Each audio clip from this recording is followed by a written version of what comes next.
Hello, hello. Happy Thursday. I hope everyone is doing wonderfully. And I'm super excited to be doing this talk about how to proactively manage your stress. But before I dive into that, I just wanted to say welcome to all the new people that have been joining. I am really excited to have you here. My name is Lauren Nicole Fonville, and I focus on helping women who are overwhelmed and stressed out to, release that physical and emotional stress from their bodies through Reiki, through meditation, through EFT, through a variety of healing modalities. So I'm so happy to have you here in the group.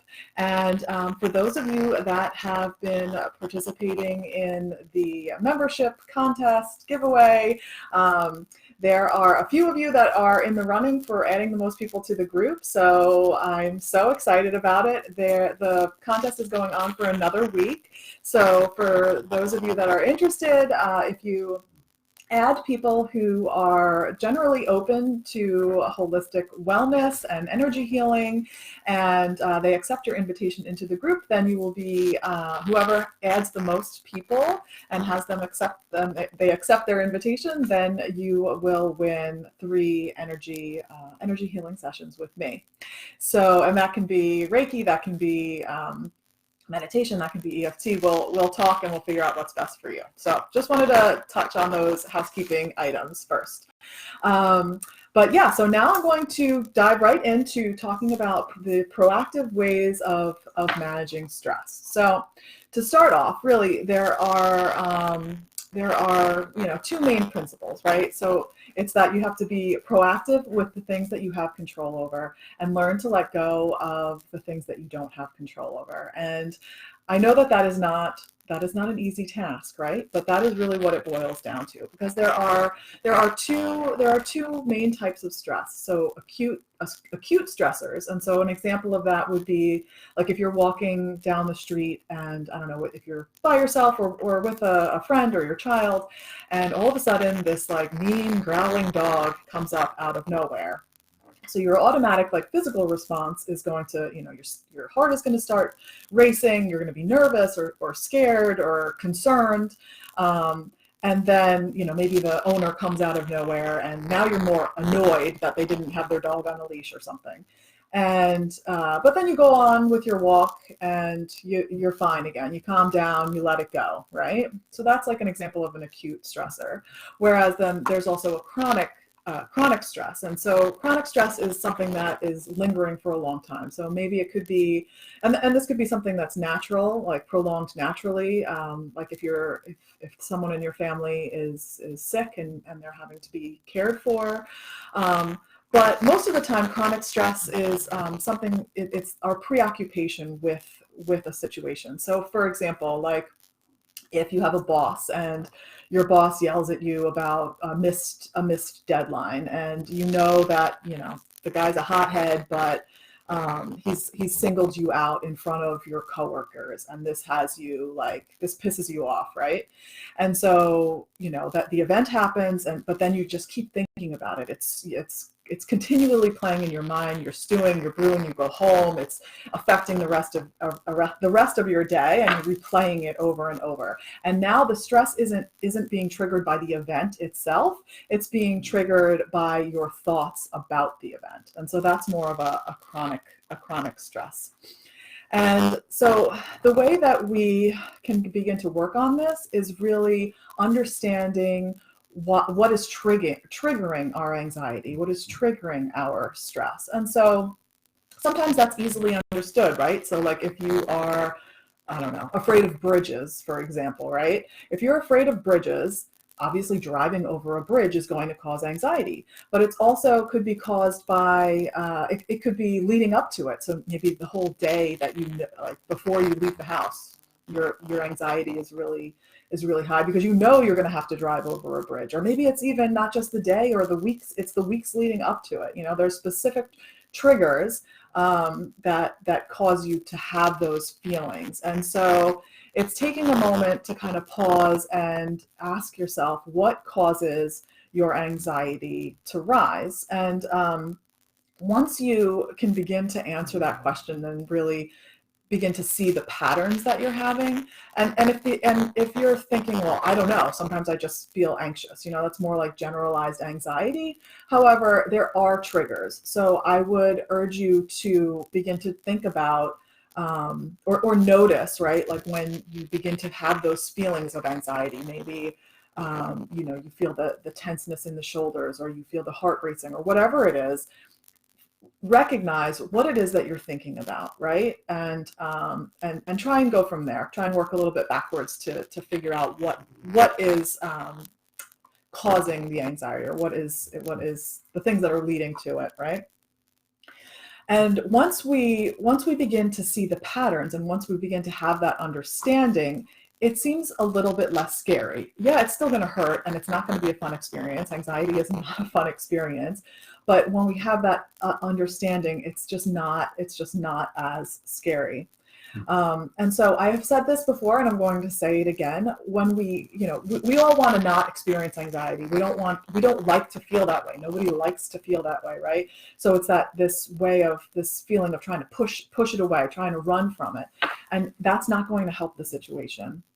So what we need to do is accept it, allow it and accept it, and kind of invite it in, and allow ourselves to sit with that feeling. Because when we are trying to stop it, it makes it worse. We feel powerless, and then we suffer, and then we suffer some more. And so once we begin to allow and accept it, then we need to begin to engage with it. And anxiety is like a self-defense mechanism. We're trying to self-preserve. We're trying. It's an alarm system to try and protect ourselves, right? So we need to recognize that, and in certain cases, yeah, it is protecting you, right? Like if there is a dog that's about to bite your kid, yeah, that you need to be concerned about that, and that all of the chemicals that are coming from your brain are necessary for that fight or flight. But anxiety becomes an issue when it's assigning danger, and there really isn't a dangerous situation. And so the only way we can kind of recover from this or move through it is by experiencing it and not running from it. And so it's all about learning how to change your response to the specific triggers that are occurring in your life, as well as managing the thoughts that you're having. And that's going to help you to feel more in control and just generally feel better. When anxiety comes, it's these thoughts, right? It's not like you can go out and buy anxiety. Anxiety is all internal. So it's a single thought, and when and when we learn that we can have that anxiety-provoking thought and respond to it differently, it's really a powerful or empowering feeling that we have. And so how do we begin to respond to it differently, right? That's what it really comes down to. How can we be proactive about this? And so I read this somewhere, and I thought it was really, really helpful. And so they described thoughts like fireworks, right? So a thought, just like a firework, lasts for a second. It goes up, it lasts, it comes, and then it diminishes, right? Like that. And a thought is the same way. It's a thought, another thought, another thought. But the problem comes in when the thoughts are obviously those anxious, stressful thoughts, and then it's more like the finale of the fireworks, right? It's like boom, boom, boom. It's like constant. And what happens? We're mesmerized by it. We're paralyzed by it. That's all we're looking at, because it's just one thought after another thought after another thought, right?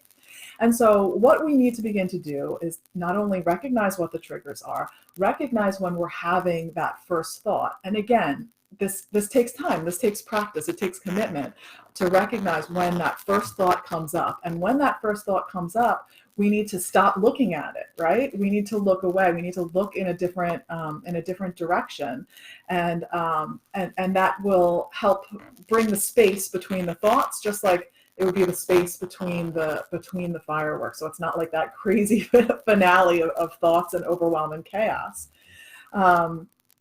And we just, and there's so much fear that's involved with it too. It's like I was just saying, like that paralyzing feeling of just having to continuously watch these thoughts. And, I often describe it as spiraling too, because it's like one after another, and you feel like you're in this whirlwind and you can't get out of it, which is why when you're, that's why it's so important to have this plan and have tools in place so that you're not continuously going down that spiral, and instead you recognize the thought and you can start to implement the tools. So the tools that I'm going to talk about, there are both physical tools and mental tools. And I will, because I find these so helpful, I will write these up and put them in the comments just so you guys can have them.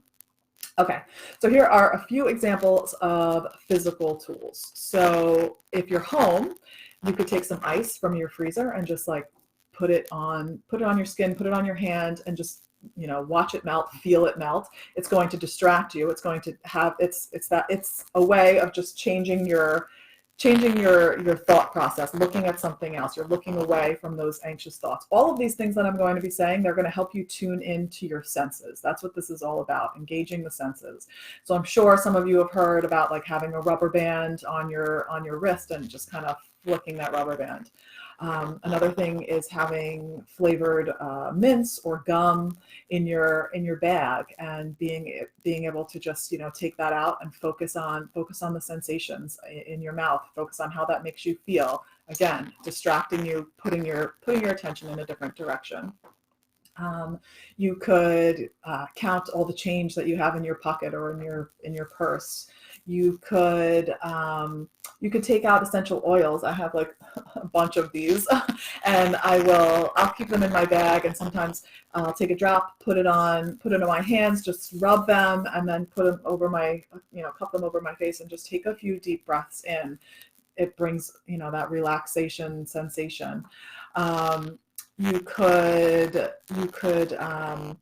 take a word puzzle, and even if you don't have like an actual word puzzle, you could take out a magazine or a book or anything that has words on it, and maybe just circle every word that only has 3 letters, and just kind of make a game out of it. Again, focusing your attention on something else. And then, so those are the physical tools. And if I would love to hear if there's other physical tools that you guys use or have found helpful. I would love for you to share them with the group. So please comment and let me know. And then there's also mental tools. So you could do something like counting backwards from 100 by 3s, or alphabet games, which sometimes I'll play with my kids, but it's, the ones that I do with my kids are super simple. Like, I'm going on a picnic and I'm bringing, an apple and a banana, and you have to like repeat everything. But you can also do, just do them yourself. Like, so naming singers, right? So if you say Madonna, and then Madonna ends with an A, and then you could say something that begins with an A, like Adele, and then you'd have to think of something that ends with an E or starts with an E, going like that. Again, focusing on that. If you're in your car, you could be looking at license plates and maybe adding up the numbers that are on the license plates. You could try spelling a word backwards, or thinking of a longer word and then making smaller words out of it. Again, just little tips and tricks to distract yourself from the moment. And the faster that you can implement these tools, the shorter or the less amount of time the anxiety is going to have that stronghold over you. So those are all different tools that can engage your senses and help you to come back to the present moment, because that's what it's all about. Because when we're in that anxious, stress-filled cycle, we are not in the present moment. We are in fear. We are worrying about something that has already happened, or we are worrying about something that is going to happen, and we need to come right back to the present moment, the here and the now. And even just like, sitting in your chair, pressing your feet down into the ground, taking a few deep breaths, feeling your body, the weight of your body in the chair, all of these things can really help you and just calm the nervous system down. That's what it's all about. It's about bringing the nervous system down. And then I also did that live what was it, last week? I think it was last week, about EFT. And so that is another great thing that you can do. Simply tapping on your body in these points, breathing while you're doing it. And, and I will be doing another live going into more detail about the things that you can be saying and what that would look like as far as the words that you could use, or give you suggestions for that. That will be in another video, but that's also another option. And hopefully these tools and this information can help you in minimizing your overall duration of your anxiety. But the key is not just waiting until you're feeling anxious to try and use these tools. It is, that's not the time to get started. The time to start getting familiar with the tools is now. So I would say practice them. Even, everyone has time when they're in their car. I feel like everyone's in their car at least for 5 minutes in a day, right? Even at the end of the night when you're laying in bed, all right, count backwards, right? These are things that you should be practicing at least once a day, trying the different ones, seeing what ones resonate with you, how they feel for you, and then that way you'll automatically be able to go to it. If it's things that you're regularly practicing in your daily life, it'll be like, okay, let me try that now, as opposed to just being caught up in the feelings and not knowing where to go. There's a talk that Esther Hicks gave, and she talked about how, when you start to have these negative thoughts, it's like, that's obviously not the time to try and fix it. We're trying to be proactive here, but she compared it to being in a river. And so when we're having this anxiety, we're fighting against it. We're trying to swim upriver. We're working. We're really, really fighting, right? But if we just turned around and focused our attention on something else, we start going with the current and things start to flow. So that is what this is all about. It's about learning to get in with your own flow, flowing with your own energy, recognizing what's triggering you, stopping it early on or addressing it early on, and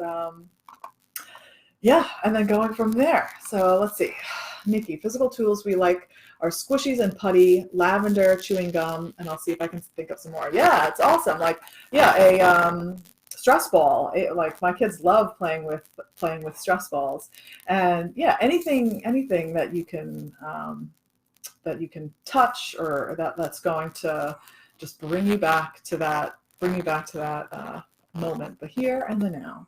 So I hope that this information was helpful, and I would love to hear your feedback. Let me know what you think. If I really want this space to be of service to you guys. I know, just personally how overwhelming stress can be in your life, and I know the things that have worked for me, and I'm sharing those here. But if there are specific topics that are of interest to you, I would welcome you to either comment here and let me know, send me a message.